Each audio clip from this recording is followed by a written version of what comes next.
I feel very connected to my galactic DNA, which is Lyran. And I sure as hell remember being on the planet, okay, when these mofos came in and blew it up, okay? I know that I'm here. I'm here for not just revenge, but I'm here to make this planet be clean and be what we need, because the invaders came right back here to the earth and they're doing it again. And so I know deep in the heart of my soul, I'm really glad I remember that, because for so long in my life, I did. Oh, thank you, Ron. I didn't remember until my head injury who I was and what I was really, what I really wanted to do. It was necessary then for that memory, which is, oh, that's an aha for me. Because I it's weird because again, Beverly Rhodes, I see everything so differently, and it took you. That's what they needed to do for this journey to happen, was that head injury, right? Because it's weird when bad things happen to us, and we're like, oh, bad things happen to me, and then you look back and you're like, Jesus, that is what was needed for this to happen, right? And I imagine for you have this. You think this is probably the 10,000th lifetime, where you walk back in a circle and you pick up your sword each lifetime and you are ready, like you've said. And there's one, I pulled a card for you because this whole chest thing, right, just started annoying me. And the card was the child I was meant to be, right? So when you said something happened at 8 years old, okay, what was it that happened when you were 8? Can I say it, Beverly, or not? Do I have to say SRA? Oh, only if you want to. There's something you want to talk about it. You don't have to. I beg your pardon. I didn't know. I'm just saying. And and to this day, it's like, okay, these whatever, they're gonna pay. You know what I mean? Anyways, yeah. If you know where any of them are, we can talk after the show. I'll tell you that right now. Thank you. Ron is very good at hunting really bad people that do bad things to children. Oh my freaking God. The fucking number on the card's 8. You said the F word. I don't care. It's 8. Beverly, on the card it is 8. And you said you were 8. Yeah. I don't know why you're surprised with this anymore, Ron. Every time. Every time, Beverly. This is how every single time. Every time. Mad. And I told you something about children. So I think there's another question about Blessed Beyond Measures is saying, hi everyone, I just tuned in and I heard something about demons and feeling drained. I'm 60 and I have no energy, no life force, and all I want to do is sleep. Could that be my problem? Help. Absolutely. It looks like it to me if I look at it, if I feel the energy. Does he have a purpose? Question. Yeah, it's a difficult one. Yeah, it is a difficult one. And then others are saying about their Lyran, Sirian, Nocturne, Pleiadian, and Andromedan, Orion, etc. So one of the questions are, how did you, as a demon hunter, Kate, how did you work out what your star family was and what planets you'd been working on, and how did you manage to remember all of this? What did you do? I worked with a QHHT practitioner. That's quantum healing hypnosis technique. And they take you back through your other lives. You actually go into the session with your own questions. And I just had tons of questions about it. And then all your questions are answered. So I was really curious, where was I before this life and whatever, because I was sort of like, I feel like I'm a part of the earth. I mean, as far as the heart of the beautiful mother, but I remember preparing to come down here. I remember taking lifetimes off planet to build my heart with her and to feel like one with her, to prepare for it. But I know I'm not from here. I haven't spent a lot of lives here. And I think that's been kind of tricky too, because you're almost like at some point, where are my people? And we're now re-meeting and we're reuniting. And I have now made beautiful friends that I know that's where our history is off planet. It's the most important, and I think some of the most important work that you're doing is certainly right now. Yeah, absolutely. It's the toughest work now. It is, isn't it? Just, oh my word. There's a lot of darkness now. People are being activated. The demons are in a frenzy. I mean, they're just acting out a lot. Yeah. Can I just quickly ask one super fast question, Beverli? I'm sorry. Yeah. The people or whatever happened when you were 8, is it still very much unresolved business? Ron, I love your heart. Thank you so much. Because I know I feel the love from you and the Listen, there's a reason for this. There's a reason for all this. Yeah, I know you're trying to get to it, and I appreciate that. What I did is when I remembered what had happened, it happened more than once, but when I remembered it when I was in my 20s, I went to a person who does something called soul center healing. And it was essentially deprogramming, bringing the pieces of, your soul, even though we don't lose our soul, the pieces and the fractures back together. It was a 2-year process. And then I went on with my life. I wanted to be away from it. I didn't want to think about it. I didn't want to deal with it. You know what I'm saying? I essentially thought that I was done with it and had healed it. Then when I had the head injury, do you have any? Do you have a website that you can read out so I can put that into the information? Yeah, KateStirling.com. Kate, STIRLING.com. STER. Okay. Oh, sorry. Beverli, it's STERLING. STERLING. Right. I'm just putting that in the chat because we have a lot of people asking where to reach you. That's perfect. So please go ahead. I just saw loads of questions. Ron, let me say one more thing. I have wondered lately, are the people still alive and are they hurting others? And I wonder if that's maybe something you're picking up on.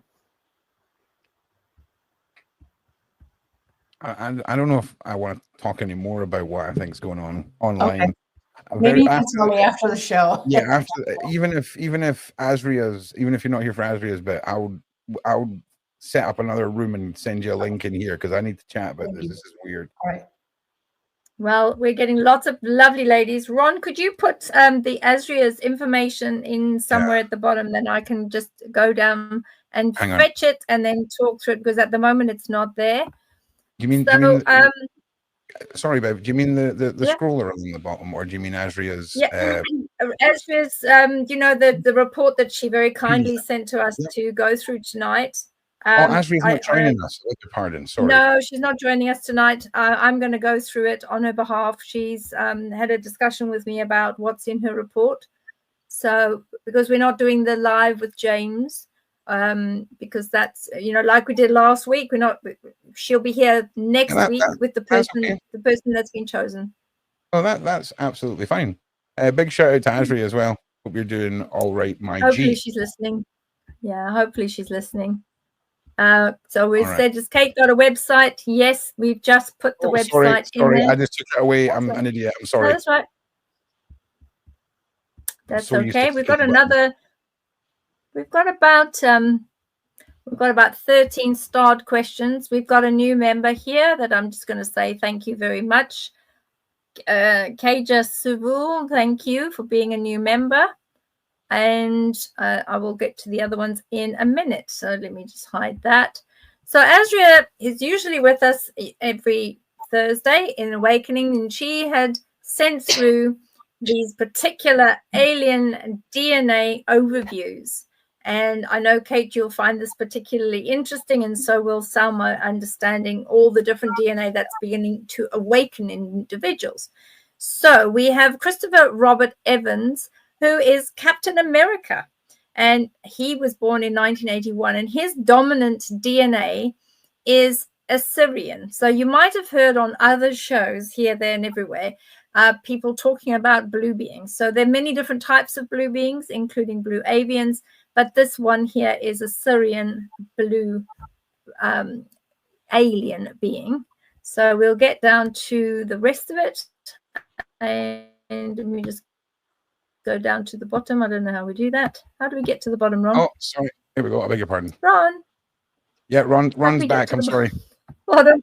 Yeah, so Scarlett Johansson. Ron's back. Right. So this is the other celebrity is Scarlett Johansson. And she was born November 22nd and in 1984. And when you look at her, and you can almost see that her dominant alien DNA is from the Pleiades sector. And she just absolutely shines through with that Pleiadian energy. So these are the two, and I know that Asria will be putting these two on her Patreon in case you want to have a look at that any further.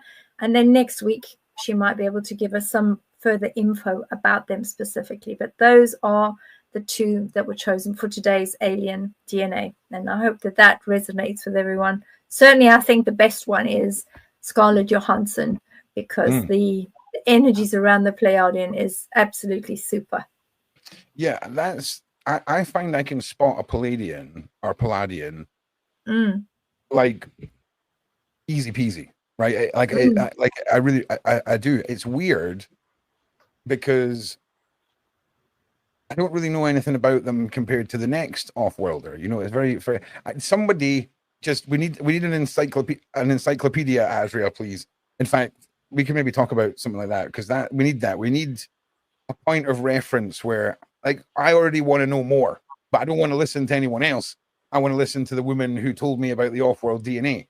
You know what I'm saying? Like, I want more. So it just fascinates me, and I am so here for it all, because I've been learning interesting things about when people say, "Oh, I'm not religious, but I worship Jesus." For the last year, that has confused the living hell out of me, right? And I've met so many people now that it's finally sunk in that they have picked the person they want to worship, like I have, but they're not going with the mainstream version of what they feel their faith is. And it's incredible how many people have different deities that all come from different parts of faiths and religions, and they don't feel bound by what these books are telling them. And it's a fascinating journey. It's a fascinating journey. I'll give you that. But the off-world side to me is the newest thing, right? Like, you know, ghosties, demons, fire pixies, fairies. We've all heard of them, whether it's movies or your own experience.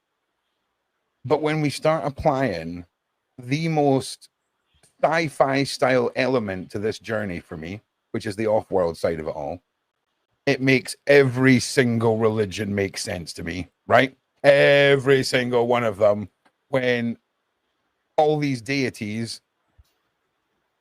are freaking dudes on spaceships, right? I mean, I'm sorry, I'm saying it. It makes so much sense to me. You take away the spaceship, okay, I imagine it's more complicated than that, because I often think to myself, if you're an interdimensional super being from another planet, how come you like, I guess you still have to make a spaceship, right? Let's be honest. I can't imagine they're like immune to the vacuum of space, right?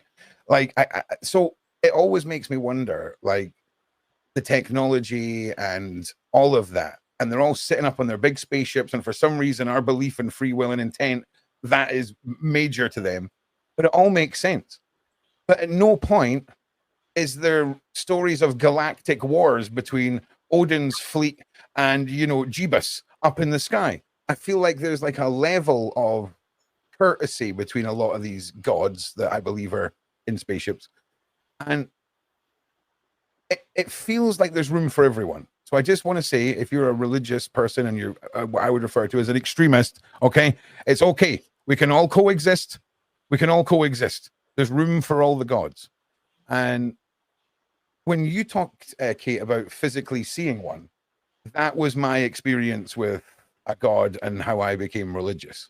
I was non-religious for over 30 years. I couldn't grasp blind faith. It didn't make any sense to me. Like, blind faith, what? And if I'm going to have faith, why am I on the 17th version of a book that's apparently the word of some guy? That what? If you're an all-seeing being that can see through space and time, and the first version of your book talks about the perfect way to have a SLAVE, does that mean we should all still have them because he has foresight to know what the future has? Did he want that left in? It makes no sense. It makes no sense.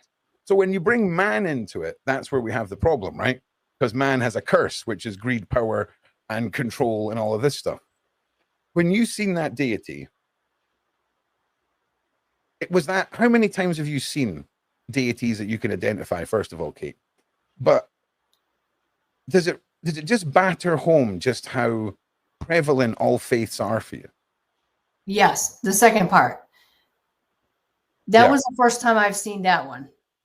Otherwise, Mm. honestly, I'm working with the Christ like all the time. Sometimes I've worked with Jesus. There was one extraction that wanted to respond to, I say wanted to, that really responded to the one true Christ, or the one, the one true Jesus. But other than that, I leave it open. I bring Christ in with me, and I leave it open to if I need other help. Yeah. So And then- have you witnessed Christ as well? Have you witnessed Christ help? Almost So always. I need to ask some questions. So when he's kicking ass, what is he doing? Like, because I imagine he's very chill compared to like lopping his head. Completely different. You know what he does, Ron? Yeah, please tell me, please. He walks up to the demon, touches them, almost like you would think of Spock doing. Touches them. It renders them. They become paralyzed. He takes them. He wraps them up in a cloth, a sackcloth. Yeah, class, pure class, pure class. Pure class. Absolutely. He's like, listen, I'm going to send you to the shadow realm, but I'm going to do it really nicely and delicately. I'm even going to give you some. I'm going to even give you a blankie. Okay, pure class, pure class. Love that.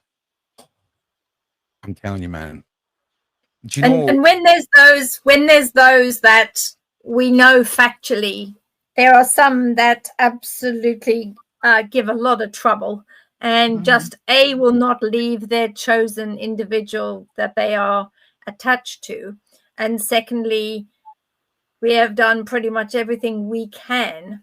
We know that there is one last realm that we can go to through all the different consciousnesses, and when they can't go to the cube and they will not leave the person that they're attached to, we also know that there is a way in which we can ask for permission to turn them to dust. So could you explain for our viewers that all is not lost? Because sometimes, and I will say this, there are some unscrupulous individuals out there that will say to somebody, and I've seen this many times in the last 46 years, there are people that say, oh, I can do this and I can do that. And then they charge an exuberant, hundreds and thousands of whatever the money currency is. And they actually don't really do very much. And then they either come to me or they come to you or they go somewhere else and they say, I paid all of this money and this thing is still here. I still feel it. I still know it's walking with me. Because these people, or you get those that are honest and say, whatever you've got walking with you, buddy, it's a high level one, it's a duke level, or it's a one of the top ranking levels. I cannot deal with it. Find someone else. So if I know there have been a number of occasions. So could you give our viewers and individuals, what is it that is done in order to deal with those that are significantly high up, very powerful? What is the process and procedure, and how often, in your opinion, does it take place? I've seen it twice this year. I'll say that. I called you, Beverly. That's honestly the truth. But what I see take place is, it's almost like lightning. I would say it's like similar to a blue violet flame, and it just torches them. I agree with you, Beverly, that 100% you can get rid of anything that's available. Exactly. Yeah, absolutely. Yeah. And that's what I want.